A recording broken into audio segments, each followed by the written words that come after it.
Malumunuz Türkiye 28 Şubat gibi bir süreç yaşadı ve bu süreç özellikle İslami kesimleri hedef aldı.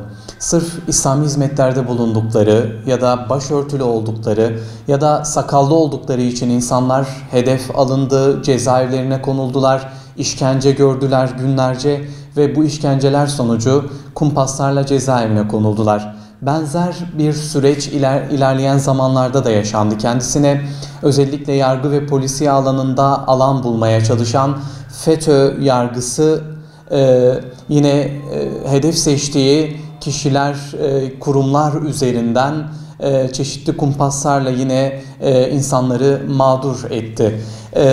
FETÖ yargısının mağdur ettiği insanlar yıllardır cezaevindeler. Kimisi 20 yıl, kimisi 25 yıl, kimisi 28 yıldır cezaevindeler ve adalet beklentileri de bu süreçte bir türlü karşılanmıyor, sesleri duyulmuyor, duyulmak istenmiyor. 2016'da bir inisiyatif kurmaya ihtiyacı duyduk konuyla ilgili. 28 Şubat ve FETÖ yargısı Mağduru Aileler İnisiyatifi adında ve o günden bugüne çalışmalarımızı devam ettiriyoruz, çalışmalarımızı sürdürüyoruz. Aileleri ziyaret ediyoruz, mağduriyetleri gündeme getirmeye çalışıyoruz. Yine İslami STK'lar, çeşitli sivil toplum kuruluşları, siyasi partiler bu çalışmalarımız kapsamında ziyaret ettiğimiz kurumlar. Gittiğimiz her yerde bu mağduriyetleri gündeme getiriyoruz ve çok güzel karşılanıyoruz, müsbet karşılanıyoruz. Desteklerinden dolayı da hem STK'lara hem siyasi partilere tekrar teşekkür ediyoruz. Bu arada hiç beklemediğimiz ve hoş karşılamadığımız bir durumla da karşılaştık. Yaklaşık 15 gün önce Diyarbakır AK Parti İl Başkanlığından randevu talebi üzerine bir görüşme gerçekleştirecektik. Randevu saatimiz saat 10'du ve inisiyatif yetkilileriyle, gönüllüleriyle biz hazır bulunduk orada.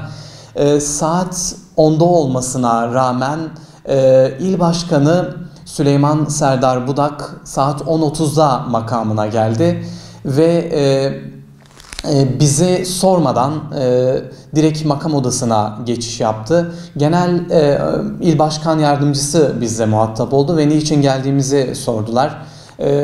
Randevumuzun olduğunu ifade ettik kendilerine. Bize başkanla görüştürülecekler diye bir not yazıp beklememizi istedi. Bu arada salonda bekleyen diğer vatandaşlarla ilgilenmeye devam etti. Saat 10.40 olmasına rağmen hala salonda bekletilmeye devam ediyorduk. Sekreterlikle görüştük. Başkan Bey'le görüşmemiz olduğunu bir kez daha hatırlattık. Ama buna rağmen misafirleri olduğu gerekçesiyle beklenmemiz istendi. İnisiyatif olarak 40 dakikalık bir bekleyişin ardından randevunun artık gerçekleşmeyeceğini de düşünerek randevu yerinden ayrılmaya karar verdik.